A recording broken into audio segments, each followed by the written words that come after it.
Hello मेरे भाई बहन, तो क्या हाल चाल है। यहाँ पर टॉपिक उठाए हैं मॉन्ट्रियल प्रोटोकॉल और मॉन्ट्रियस रिकॉर्ड। यहाँ पर थोड़ा सा कन्फ्यूजन होता है और यहाँ से क्वेश्चंस भी आते हैं, तो इसी को समझने का प्रयास करते हैं।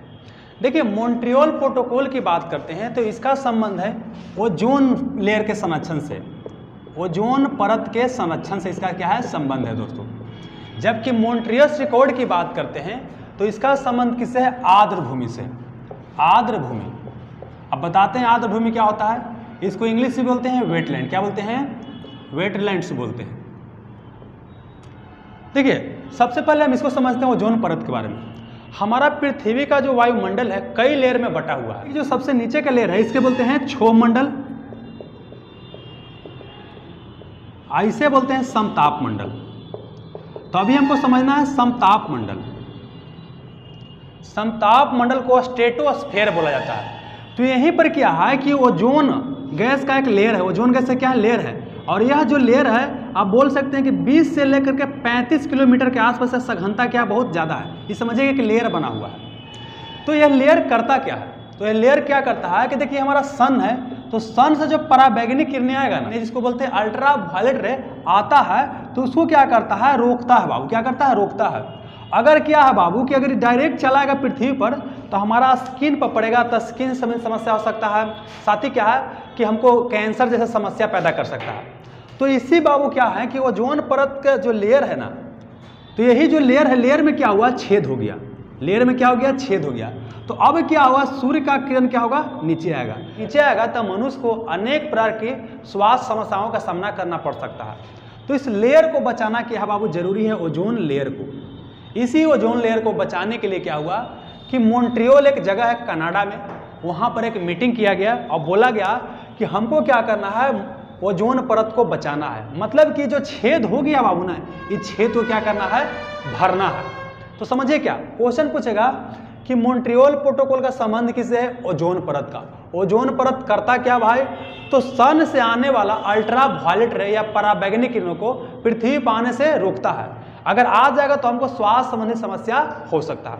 अब अगला पूछेगा कि जो ओजोन जो लेयर है कहाँ पाया जाता है, समताप मंडल में पाया जाता है। समताप मंडल में इसका सघनता डेंसिटी कहाँ ज़्यादा होता है, तो 20 से 35 किलोमीटर होता है। ठीक है, फिर पूछेगा कि ओजोन जो लेयर है इसको मापते किससे हैं, मापते हैं डॉप्सन नामक इकाई से। क्या वो डॉप्सन नामक इकाई से इसको मापा जाता है। अच्छा, ओजोन में छेद हो गया, ये पता कहाँ चला, तो अंटार्कटिका में सबसे पहले पता चला था। कहाँ वो, अंटार्कटिका में सबसे पहले पता चला था। और जब पता चला तो इस छेद को भरने का प्रयास किया गया। तो ये छेद हो रहा है कैसे, तो देखिए मनुष्य क्या कर रहा है कि अलग अलग एक्टिविटी कर रहा है, उसी दौरान क्या होता है, कुछ गैस निकलता है जिसको बोला जाता है ओजोन डिप्लीटिंग सब्सटेंस। क्या बोलते हैं, ओजोन डिप्लीटिंग सब्सटेंस बोलते हैं। और यह ओजोन डिप्लीटिंग सब्सटेंस क्या करता है कि ओजोन लेयर को क्या करता है, तोड़ता है। समझिएगा, बहुत सारा इंडस्ट्री है, बहुत सारा औद्योगिक संस्थान है जहाँ से क्या होता है, क्लोरीन गैस निकलता है। और एक क्लोरीन गैस क्या करता है, ओजोन को तोड़ सकता है, कई सारा ओजोन को तोड़ सकता है। मतलब एक क्लोरीन गैस क्या करता है, कई सारा ओजोन गैस को क्या कर सकता है, ब्रेक डाउन कर सकता है।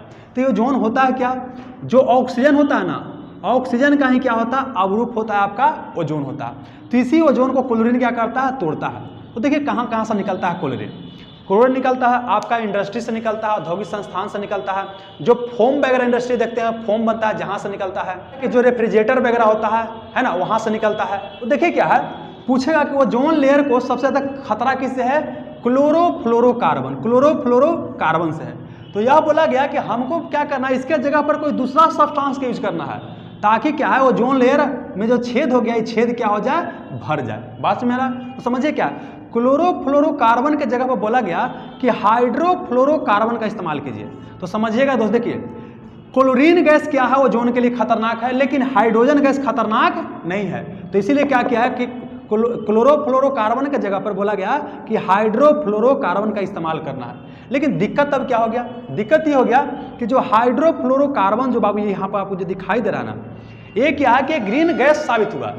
तो ग्रीन गैस क्या होता है, ग्रीन गैस ऐसा गैस होता है जो सन का एनर्जी ऑब्जर्व करता है, पृथ्वी के टेम्परेचर क्या करता है, बढ़ाता है। तो एक अलग तरह की समस्या आ गया।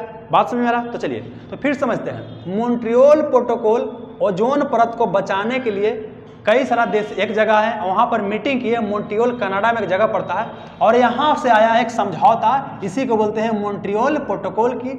और मॉन्ट्रियल प्रोटोकॉल बाबू कब आया था प्रभाव में? तो बाबू देखिए 1987 में सिग्नेचर हुआ और 2 साल के बाद प्रभाव में आ गया। तो जनरली क्वेश्चन 1987 वाला ही पूछा जाता है।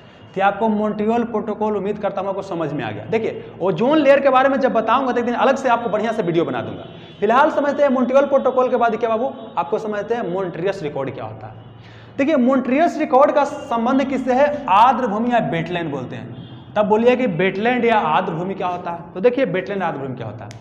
आप तालाब देखे हैं, नदी देखे हैं, कहीं गड्ढा होता है, गड्ढा में पानी रहता है, तो जहां आपको पानी वाला एरिया दिखाई देता है ना, वो सबको क्या बोलते हैं? वेटलैंड। आर्द्र भूमि, आर्द्र का मतलब क्या होता है? नमी, और भूमि का मतलब जमीन। ऐसा भूमि जो क्या हो? नम हो। क्या हो? नम हो, उसी को बोलते हैं आर्द्र भूमि बोलते हैं। वेटलैंड करता क्या है? तो देखिए जहां पर पानी होता है बाबू, वहां पर देखते हैं कई सारा जलीय जीव आपको दिखाई देगा। अगर मान लेते हैं कि वेटलैंड खत्म, आपके गांव में क्या हो गया? तालाब खत्म, तो तालाब में रहने वाला जीव खत्म। तो पहला तो क्या घटा है कि जीव जंतु आपको मर जाएगा बाबू। दूसरा क्या घटा है कि जब वेटलैंड नहीं रहेगा, आपके शहरी एरिया में तालाब उलाब नहीं रहेगा, तब दिक्कत क्या होगा कि पानी पड़ेगा। तो पानी क्या होगा? पहले तालाब में जाता था और तालाब क्या करता था कि पानी जमीन के अंदर भेजता था, और उसके कारण क्या था कि जमीन में पानी का लेयर ऊपर तक रहता था। अब क्या हो जाएगा कि पानी तो ऐसे बह जाएगा, दूसरे जगह चला जाएगा। तब क्या होगा बाबू कि पानी का लेयर क्या होगा? जमीन का नीचे चला जाएगा। तो इसी वेटलैंड को बचाने के लिए क्या किया गया? रामसर में कन्वेंशन किया गया। कहाँ बाबू? रामसर। ये रामसर है कहाँ? तो रामसर है ईरान में। अगर ये इंडिया की बात करते हैं, देखिए अगर हम ये इंडिया की मैप खींचते हैं तो यहाँ पर समझिए क्या है कि हमारा भारत है, यहाँ पर पाकिस्तान है, यहाँ पर अफगानिस्तान है और यहाँ पर ईरान है। तो ईरान के साथ रामसर में 1971 में एक मीटिंग किया गया। अब बोला गया क्या बाबू कि हम क्या करेंगे? आर्द्र भूमि को क्या करेंगे? बचाएंगे, वेटलैंड को बचाएंगे। तो अब देखिए क्वेश्चन क्या पूछेगा, रामसर कन्वेंशन का संबंध किससे है? वेटलैंड से। समझ में आ गया? अब देखिए कि भारत का पहला रामसर साइट कौन है? तो चिल्का झील। चिल्का झील कहाँ है? तो ये मान लेते उड़ीसा है। तो उड़ीसा का चिल्का झील भारत का पहला क्या है? रामसर साइट है। बात समझ आ गया? तो देखिए क्या है कि भारत में देखा जाए तो देखिए 42 के आसपास क्या है वर्तमान समय हमारे यहाँ इंडिया में रामसर साइट है। ये जो लिस्ट है घटते बढ़ता रहता है। फिलहाल कितना है? 42 रामसर साइट है। अब देखिए क्या है कि मान लेते हैं कि 42 को रामसर साइट है, लेकिन उसमें जिसको ज्यादा खतरा है ना, उसके लिए एक और रजिस्टर बनाया गया। पहले समझिए रामसर साइट क्या है बाबू? तो रामसर साइट ऐसा साइट होता है, ऐसा वेटलैंड होता है जिसको क्या हो? खतरा हो, तो उसको क्या होता है? बचाने की आवश्यकता है, तो उसको हम एक लिस्ट कर देते हैं। जब लिस्ट में डाल दिया जाता है तो सरकार उसको बचाने का प्रयास करता है। अब इसी रामसर साइट में मान लेते कितना सारा साइट है, हमारे यहाँ मान लेते 42 है। अब इसमें से क्या होगा? किसी को बहुत ज्यादा खतरा है, जिसको बहुत ज्यादा खतरा है उसके लिए फिर एक अलग रजिस्टर बनाएंगे और इसको बोलेंगे मॉन्ट्रियस रिकॉर्ड। समझिए रामसर लिस्ट क्या होता है? वेटलैंड का लिस्ट होता है, और उसमें भी क्या है कि जिसको बहुत ज्यादा खतरा होता है ना, उसको डालते हैं कहां पर? मॉन्ट्रियस रिकॉर्ड में, और उसको क्या करते हैं? बचाने का प्रयास करते हैं। तो अगला क्वेश्चन पूछा कि भारत में कितना रामसर साइट जो है मॉन्ट्रियस रिकॉर्ड में है? तो वर्तमान समय में कितना है? 2। एक देखिए क्या है कि यहाँ राजस्थान में है केवलादेव घाना पक्षी। क्या नाम है? केवलादेव घाना पक्षी, जो कि राजस्थान में है। और एक यहाँ पर है मणिपुर में लोकटक झील। तो वर्तमान समय में भारत का 2 रामसर साइट किस में रखा गया है? मॉन्ट्रियस रिकॉर्ड में रखा गया है। एक बाबू क्या बोले? केवलादेव घाना पक्षी बिहार जो कि राजस्थान में है, और एक लोकटक झील मणिपुर। और ऑप्शन में हमेशा आपको चिल्का झील देगा। तो समझिए क्या, शुरुआती समय में चिल्का झील को भी मॉन्ट्रियस रिकॉर्ड में डाला गया था, लेकिन चिल्का झील को वर्तमान समय इसको बाहर निकाल दिया गया क्योंकि चिल्का झील को अब ज्यादा खतरा नहीं है। तो फिर से मॉन्ट्रियल प्रोटोकॉल का संबंध ओजोन परत के संरक्षण से, और बाबू मॉन्ट्रियस रिकॉर्ड का संबंध आर्द्र भूमि के संरक्षण से। मॉन्ट्रियस रिकॉर्ड होता क्या है? रामसर लिस्ट में जिसको ज्यादा खतरा होता है जिस साइट को, उसी साइट के लिए क्या होता है? स्पेशल बचाने के लिए अलग लिस्ट बनाया जाता है, उसी को बोलते हैं मॉन्ट्रियस रिकॉर्ड। तो उम्मीद करता हूं दोस्तों आपको समझ में आ गया होगा। ठीक है, have a nice day, thank you.